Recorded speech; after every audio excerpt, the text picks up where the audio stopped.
Greetings, ladies and gentlemen. Nice to see you today. My name is Dustin Cormier, and welcome to How to Rock Astrology. Today's episode, we're going to be talking a little bit about Mars in the sign of Aquarius.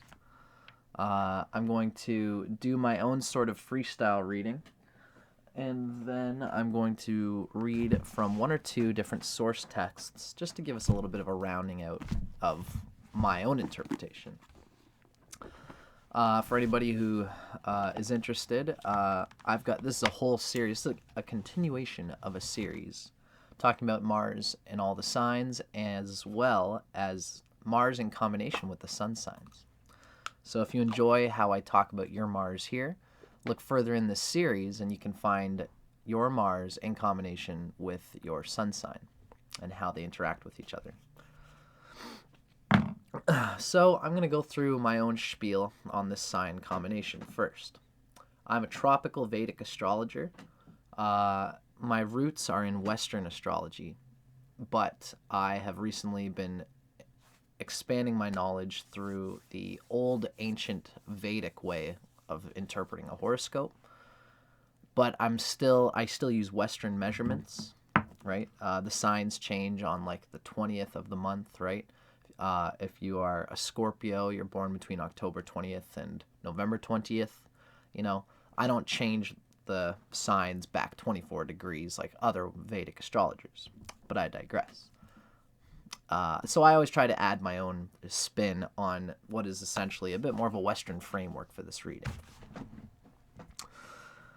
So, I'm going to start off talking about my own spiel, and it always has a bit of Vedic roots in it, and you'll see what I mean. So Mars is in the sign of Aquarius. What's it all about? Generally, it's a good place for Mars. Definitely technically one of the better ones, particularly because Mars is so close to its exaltation point, being Capricorn.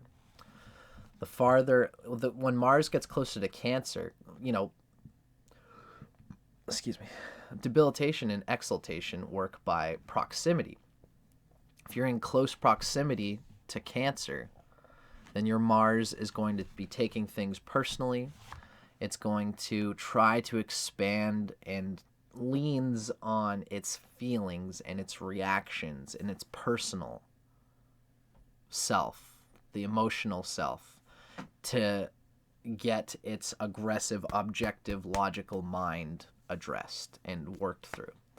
And Mars in Cancer is very analytical and powerful and, pushes too much mentally where they, in a way that's emotional. So Mars in Cancer is debilitated, and that's not as good. When Mars is closer to Capricorn is objective, it's detached, it's ruled by Saturn. Saturn grips the animal impulses of Mars and disciplines it towards constructive channels that are logical and rational.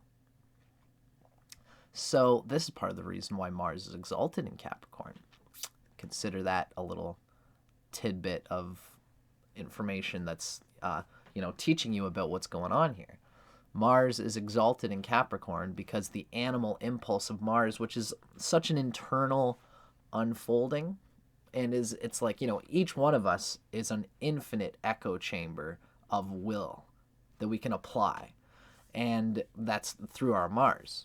Now, it's where you put this willpower that will make it ultimately last well, and it's how well you are guided to constructively channel that animal energy that ultimately shows how you're going to use that animal energy, how well you're going to use it.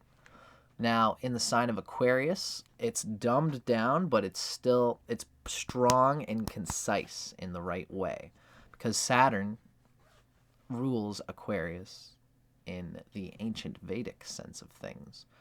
You can take this, if you're a Westerner, you can take this with however many grains of salt you wish, but I think everybody should consider that there is something more primary to the fact that Saturn anciently ruled Aquarius. I would say that makes Saturn a more primary ruler for the sign of Aquarius than Uranus. Uranus is important in defining how the strength of this Mars is ultimately going to come out, because Uranus does have a connection to Aquarius. But I would say Uranus is more going to show areas of life which there is destructive and creative, inspirational capacity through which to channel this Mars, certainly. But Uranus isn't going to tell you about the health or nature of your Mars here. Saturn is more primary to the sign of Aquarius, and therefore your Mars is going to depend, how you express your Mars is going to depend on the strength of your Saturn, because Saturn rules the sign of Aquarius. So if your Saturn is well placed, if it's close to Libra in its exaltation point, if it's got positive aspects from its friends Venus and Mercury, if it's got trines to Venus and Mercury, or even a benefic moon, or even Jupiter, all of these things will help Saturn get a grip and not take things so personally, and be pulled to drawn passionately to put constructive energy towards some kind of valued ambition. If your Saturn is well placed, you will naturally be able to go through that experience, the toughness of sticking out something for the long run. A good Saturn gives you the ability to do that. But Mars gives you the discernment and the desire to want to do that. And this Mars has that. This is a Mars that can, in fact, be rather quite pushy. They're fixed. It's fixed air. This Mars is concentrating that animal passionate energy into a very cerebral level of application of the human mind. So it can be quite powerful, quite willful, sometimes unapologetically so. Energetically, this is good for Mars, because Mars needs a little bit of that disciplinary, not taking things personal, in order to do what Mars is supposed to do. Mars is always the right-hand man of the king, which is the sun. The sun is the king in your chart. It has a will, and it needs to rule its kingdom.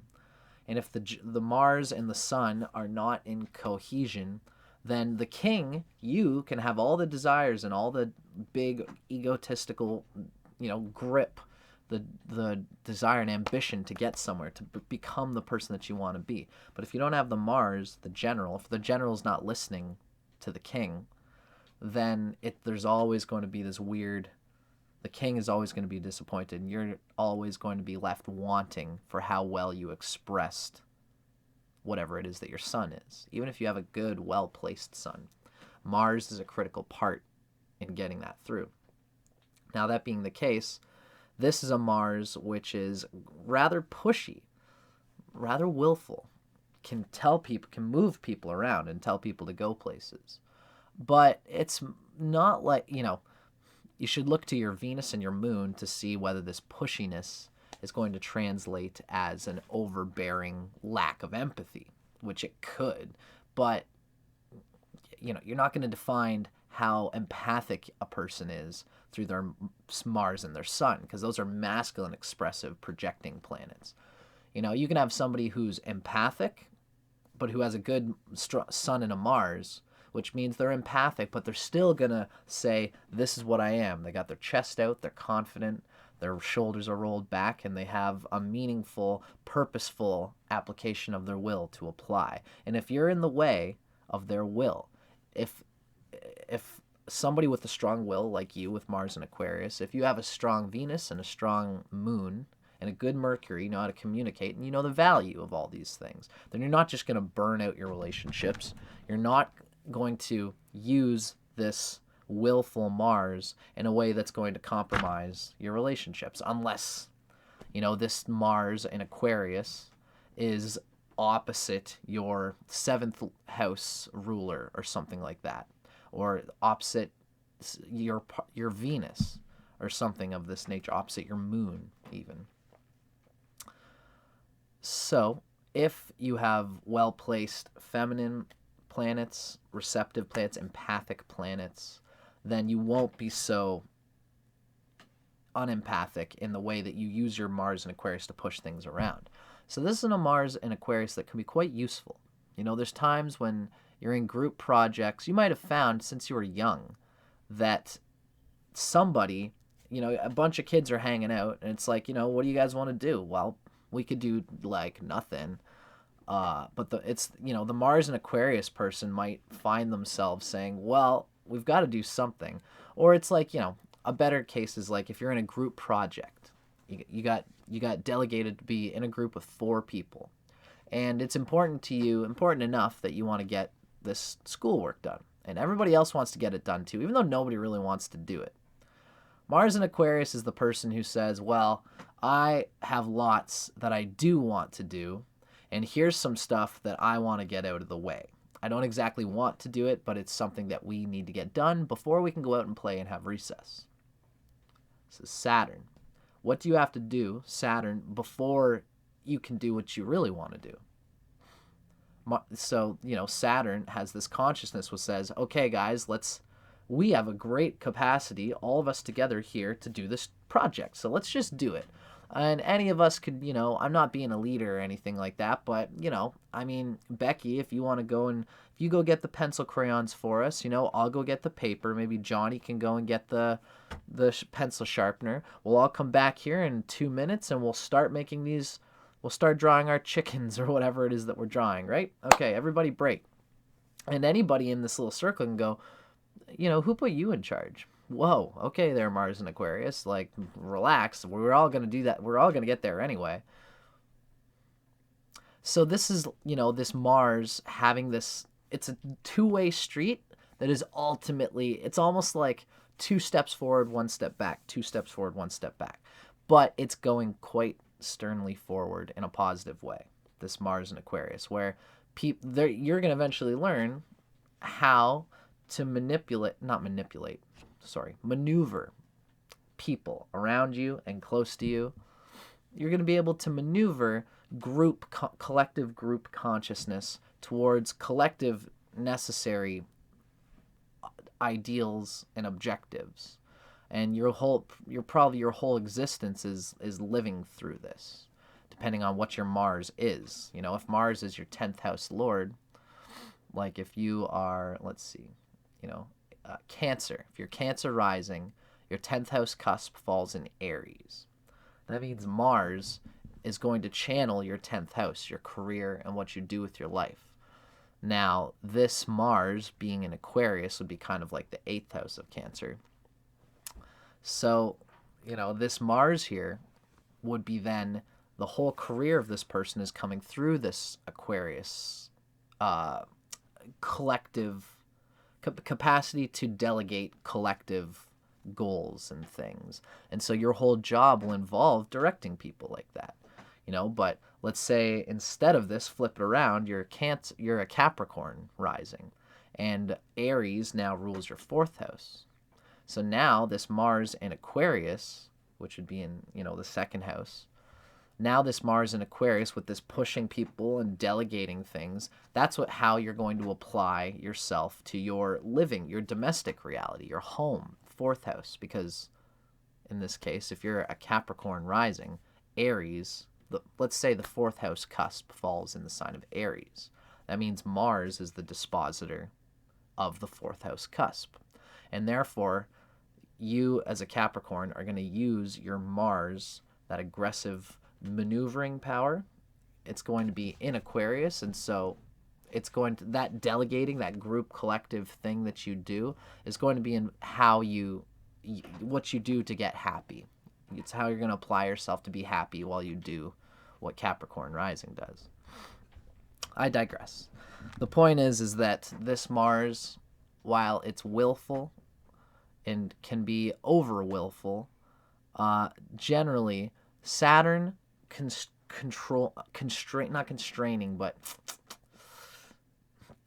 containing, channeling. Saturn sculpting and disciplining and reining in the animal impulse energy of Mars here means that this person is not just going to piss their time away in any little operation. They're going to be waiting till they have the freedom to apply themselves creatively and with all the networking resources they want and need in order to apply themselves best to the job at hand. Now, this isn't technically as strong as Mars in Capricorn. Mars in Capricorn is an exalted status. It's exalted dignity. No matter what. No matter where your Saturn is, Mars is always exalted in Capricorn. And it's always willing, it's because it's Capricorn is willing to just change and move and roll with whatever is ultimately going to give you the best skill set, the best resources, the best position from which you can apply your will to the ends that your sun desires to apply them to. So Capricorn's better at moving around in that sense. Mars in Aquarius is a little bit more stubborn, a little bit more fixated on what they are familiar with applying themselves through. They want the freedom for it to be quite individualized, which means that, you know, if your Mars is well placed and if it's whatever it's trying to do is got support, meaning the house that it rules, the planets that are pushing, that are aspecting it, if this Mars has the support that it needs, then it's going to be able to do whatever tasks that whatever it sets itself out to do in this individual way, this wild, eccentric way. Whether you want to be an entrepreneur, you know, you want to be a musician who has this very individual streak, who pushed very willfully into this one type of corner of the music world that no one has ever thought would be important, and maybe it's this unique thing that could blow up. Whatever it is that you are applying that eccentric, independent Mars through, it's going to be good if Mars and Saturn are well placed, and it's going to be a bit shakier and possibly harder to pull together if Mars is not well placed and if Saturn is not well placed. Saturn's in the Vedic sense and in the sense in general, Saturn is neutral to Mars, meaning Saturn is in the home of Mars is in Saturn's home in Aquarius, and Mars is like, this is where this eccentricity of Uranus really comes from, is that this fixed nature of Saturn that's in Aquarius makes it very individualistically willful, and it can be so internal. It's my idea of what we need, because Saturn is we. It's the collective needs that need to be done, as well as in your own body. It's the we of the body. There's me, and there's my body, and then there's us. And your body has needs in order that we can do what we need. Saturn is the physical crystallized reality. So, in the same way, Mars here is in the home of Saturn. And it's in the home of Saturn, which has an eccentric Uranus spin to it. The point is that Saturn is neutral to Mars. It's not an enemy, and it's not a friend. Which means that Saturn here, sorry, I keep using the wrong darn name. Mars here, its expression is going to depend greatly, and how constructive and how well what Mars is going to do, it's going to depend largely on, again, the position and aspects of Mars and those of Saturn. But ultimately, it's looking good because Mars here is so close to its exaltation point in Capricorn. Aquarius does reign in this Mars, so it's not pissing away energy. It's going towards some very individualized streak that is probably bound to pick up on some kind of groovy wavelength that they can finally apply their will to in their own unique way through their intense willpower. The last thing I'll say is that, you know, the general Mars, this is a Mars that wants to get around and do what it wants to do best. And in order that it can attain the sun, your Mars, this preference for individual open-ended sandbox play that your Mars prefers. That style is being in Aquarius. It's going to make your Mars naturally a little bit out of tune with what the sun is all about. Because the sun wants its own individual capacity to apply itself from within itself, not within some outer responsibility. Although this is the constant tug that the sun needs. The sun needs Saturn in order to express itself at its best. But since Mars is usually in cahoots with the sun, here Mars, the general, is really got an ear to the people, the common people, which is Saturn. And that's good. That means that the sun can apply itself very creatively to resources that this Mars can grip very quickly, because Mars is at a collective consciousness level. It's looking at the people all around and finding opportunities to apply itself. But the sun would rather do its thing and for that to be useful to society, not the other way around. Not to find a slot that's needed in society and say, how can I find my identity in this collective need? It's not how the sun does best. The sun says, this is what I am. What do you need from me, society? So this Mars is looking at how it can apply itself creatively to society.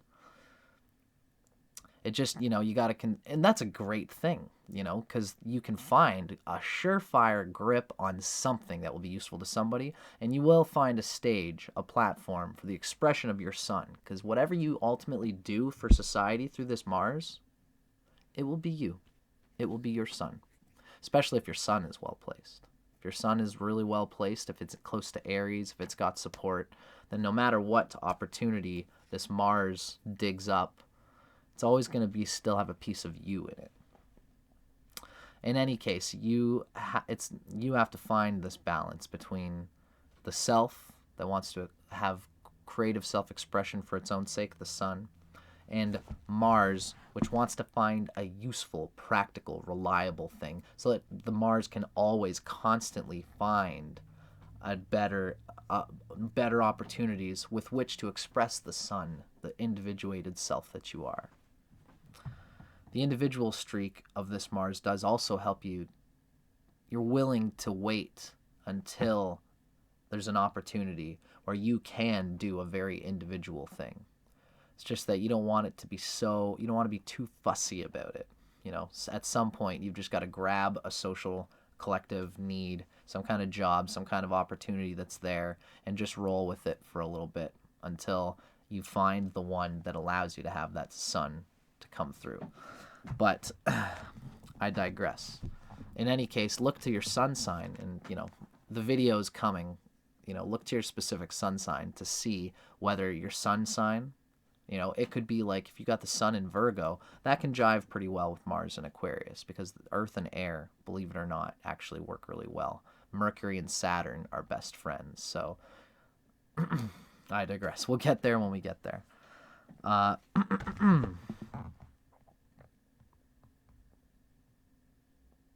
So I've given you guys a few little words about my own interpretation of this energy. One word I want to kind of give before we read our larger reading. I always like to read a little bit from Isabel M. Hickey's Astrology, a Cosmic Science. So she gives a little bit of the same images of the rebelliousness, the collective group rebelliousness, feeling like anyone with Mars in Aquarius, they can feel rebellious and individual. But they'll make this individuality be useful to the group, which is often perceived as just being rebellious for no reason. It's a give and take, because you ought to stand up for when you think that individuality of method is useful to the group. But you also have to concede when the group's way has a way of operating that you need to merge into. right? There's a balance to be found there, but I digress. So this is Isabel M. Hickey talking about Mars in Aquarius.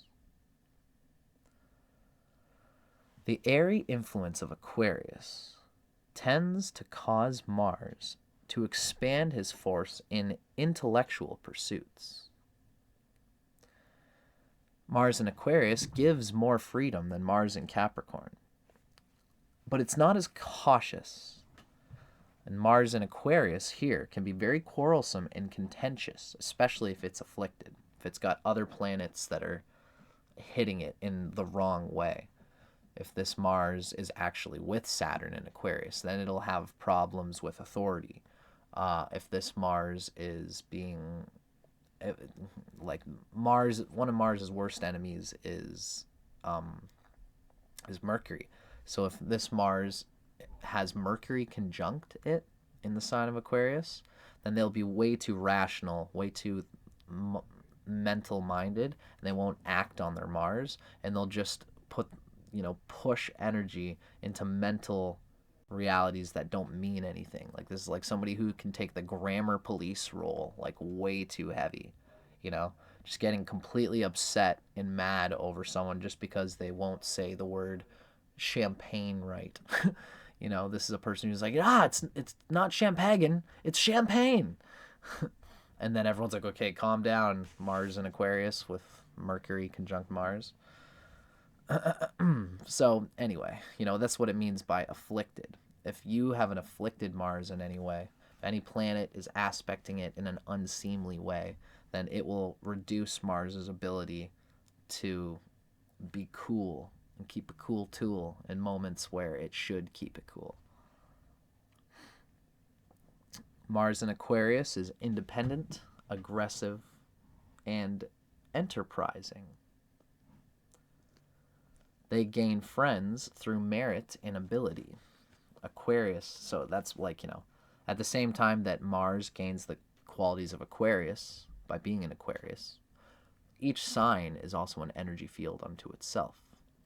Here, Aquarius, in the realm of your friends and ideas and valued close companions, cerebral companions, that realm gains the aggressive warrior Mars. Which means the Aquarius energy field in you has a hand reaching out through Mars and connecting and social networking and stuff. So you gain friends through merit and ability. And one last word is that Mars in Aquarius can be rebellious, impatient, and perverse if afflicted. Again, it's the powerfully willful nature of this sign energy coming through in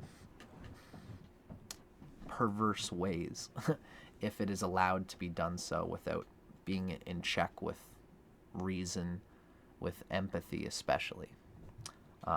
And if any complications are causing that Mars to apply a large amount of will at one time, hoping for something, being disappointed in it, and then feeling regretful and bitter that something in me caused me to not have the resources to be able to do that thing. That's when these sorts of things happen to this kind of Mars, they can get perverse and start thinking that the world's fucked anyway. I got bad luck. Things don't work properly in this world, even though I try to apply my will and they don't work out for me. So if the world's going to fuck me over, then I'm going to fuck it over. This kind of energy can happen with Mars and Aquarius. Things are not placed properly. Now I'm looking for one last text, folks. I guess I thought I had it and I don't. So I'm just going to peek for that real quick.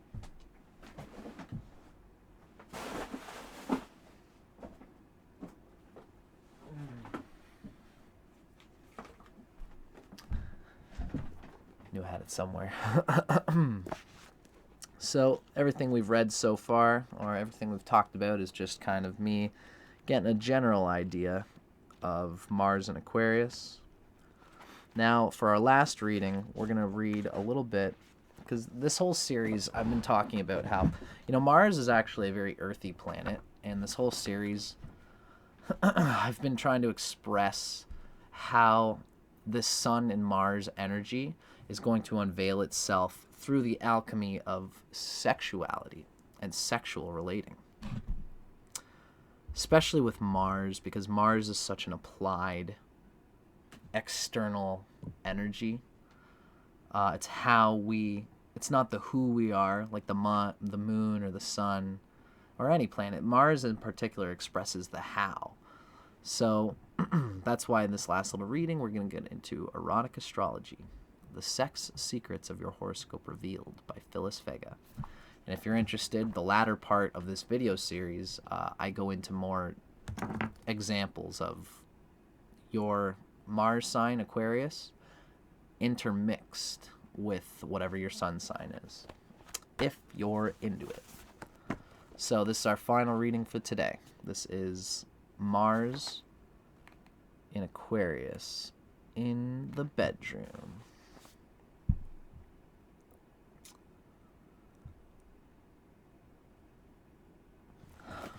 My fan's a little loud. I'm just going to turn it off. One sec.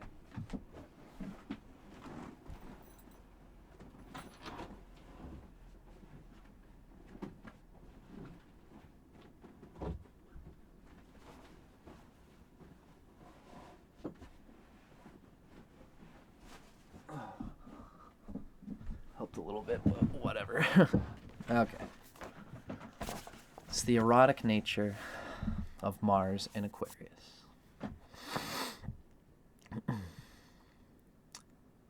With Mars in Aquarius, your emotional side may struggle because your energies are mainly focused on intellectual pursuits. Natives of this sign have an original view of the world, and it can be quite difficult to figure out what makes them tick. Since those with Mars in Aquarius enjoy confusing people, that's fine with them. It's the nature of this energy. Usually Mars is a straight train of thought. This is a Mars which finds a train of thought straight in the chaos of other people's unmended railroads and spider webs of contrasting and conflicting thoughts. It's the kind of Mars here in Aquarius sees all of the constricting places and sees a train of thought that just combines everyone's directives into one thing, which can be confusing to people, but that's part of how they operate well. The freewheeling individualist with Mars in Aquarius will fight passionately for a cause or an ideal, yet they'll maintain a seemingly detached attitude when dealing with personal issues. It's the detachment of Saturn. What I am doesn't matter. What matters is what we need to deal with. The sexual side of love may not be all that important to you, but you're open-minded where sex is concerned and intrigued by novelty. This is just the way that this Mars is. Although the thought of intense involvement scares you, when you do decide to commit, it's usually for the long haul. It's this Mars trying to grip what the sun wants, and here it's going to grip in a fixed way on somebody who they know at an intellectual, practical, experience, longevity level that this person does functionally work in all the things that I need in order to be happy. This is a Mars who will grip anyone who it senses is like that for them. And love's an interesting thing for these people because love, there's so many ways of defining how it is, what it is. This is a person who says, you know, whatever love is, if I'm going to be in relationship with someone, it has to functionally and practically work, and I need to see it work, and then I can put myself towards moving forward with them. Whether they will really love that person or not depends on your moon, your Venus, whether you have the capacity to attract a partner that's worthy for you for the long haul, that's fulfilling, etc. But in terms of just going for partners, going for people who they might want to rock and roll with, this is a Mars who sees whether someone will work or not. And they're so individual that they'll just bypass everyone until they talk with this one person. Maybe have a long night of drinking 2 bottles of wine with them and just getting out the deepest animal ramparts of their unconscious, saying goodbye, I'll see you again. Come back to the bar 2 weeks later, seeing them again, doing that again. Eventually, it's these kind of interactions that this person thinks, this is somebody who I can deeply relate with. I'm starting to know over time that they've applied themselves. We've seen it work. Saturn, long sense of working functionally.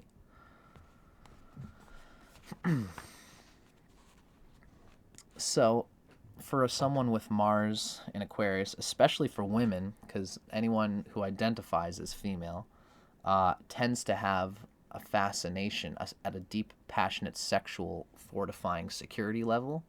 They get this kind of passion for what their Mars sign represents. So, Aquarius being, related to Uranus, to intrigue, interesting, originality, individuality, someone who's holding on to the sense of uniqueness. An interesting person who is a little eccentric, intrigues and attracts you. Originality gets your attention, and unpredictability keeps you coming back for more. You're likely to be aroused by intellectual curiosity more than by sexual signals alone. People with Mars in Aquarius are often willing to experiment with different sexual styles or try a taboo merely out of curiosity. Fun things. All Mars, if you've got a sun sign or any of your planets are in like water or a little bit of water and fire, the theatrical personal drama of things, then you won't be as dry and detached and objective and non-sensual and non-romantic and non-emotional as this picture paints, because again, it's only Mars that we're talking about here. But at your best, if you are applying your sexual energy at your best, this is an energy that's good with, can be good for Tantra, good for Kama Sutra type, artful, methodical lovemaking, because you can detach yourself from it. See, this is a great Mars to apply to any sun sign and any sort of person. Even if all the other planets in your chart are all water and fire, and you're a completely passionate person who just explodes with internal energy, and you're romantic and you're sensuous and you just can't get enough of you just want to be absorbed emotionally, passionately by your lover, still, this Mars will apply itself to that lust in a detached and disciplined manner. Okay, I'm an absolute fucking open volcano of passion for you, and you want me to apply myself to your spinning your wheel, to making your love work. How do I calm myself down, as much energy as I have? How do I apply myself best to get the kinkiest, most interesting lovemaking out of you? This is a Mars that has a great potential for that aspect of lovemaking. Keeping it at an arm's length, which can make for scientifically applied, disciplined, artful lovemaking that is not just all gusto and bravado. Although there will be a lot of that superficial bravado too. There can be a porn star sort of look at me doing this thing for you, baby. All that fascination level of it will be there. The kama level, the desire level, the action hero level, the action figure level, or in the lady, a sub or womanly identifying person's case, the subservient person. Whatever the mental image that you're both looking to apply, this person will find one, fixate on it, and use that as the basic platform through which the lovemaking happens. You want, it's like even if you're a born biological male, but you want to be a power bottom or a sub, receptive, you know, a person who gets dominated, or a person who is less of that top energy, you'll find it in your mind that that's the role that you want to apply, and you'll probably stick to it very solidly in order to get the most out of that experience. Ultimately, everybody should do a little bit of this and get a grip on their thing. After having tried all the pies, try the pie before you buy. That's kind of my thing, but anyway, yours is a great energy for lovemaking, and for doing a lot. This Mars being this close to its exaltation point in Capricorn is generally, I'd say, ultimately a good thing. So use it, have fun with it. Don't allow yourself to be too dry and methodical in ways that ultimately bump into your capacity as one who makes love. But you've already got a sense for that. You are a person who rolls your shoulders back and says, what am I doing here? And you don't mix that around. So then the partner says, well, I would like it if you do this, and you go, okay, and then you do it, and then the partner says, well, maybe we could do it like this, and then you go, okay, and it's very direct. And as all of this completely direct things happen, the shadow in between the light of those directives, the kink, the excitement, the realness, the rawness, the passion in between things, if you have enough planets and your partner wants to, then you can fill in with great juiciness all of the fuzzy, furry passion and sensuality that you want in between what is essentially a very functional, driven sexual mechanism. So that's a good thing. Anyway, I could go on forever about it, but I hope you guys can see that. I hope you can see how you can apply this quite objectively and strongly in your own life outside the bedroom too. You know, astrology is fun for teaching us how we can get a grip on a lot. But for now, if you guys want to hear more about your Mars in Aquarius, check out the next part of the series where we're going to be talking about Mars in Aquarius in combination with your sun sign, how they express themselves sexually, alchemically, and what have you. I'm Dustin Cormier for How to Rock Astrology. Let me know in the comments if you guys dug this, like it if you liked it, and feel free to subscribe because I've always got more stuff coming out. Thank you kindly, folks. I'll see you guys on the Flibbity Jibwa.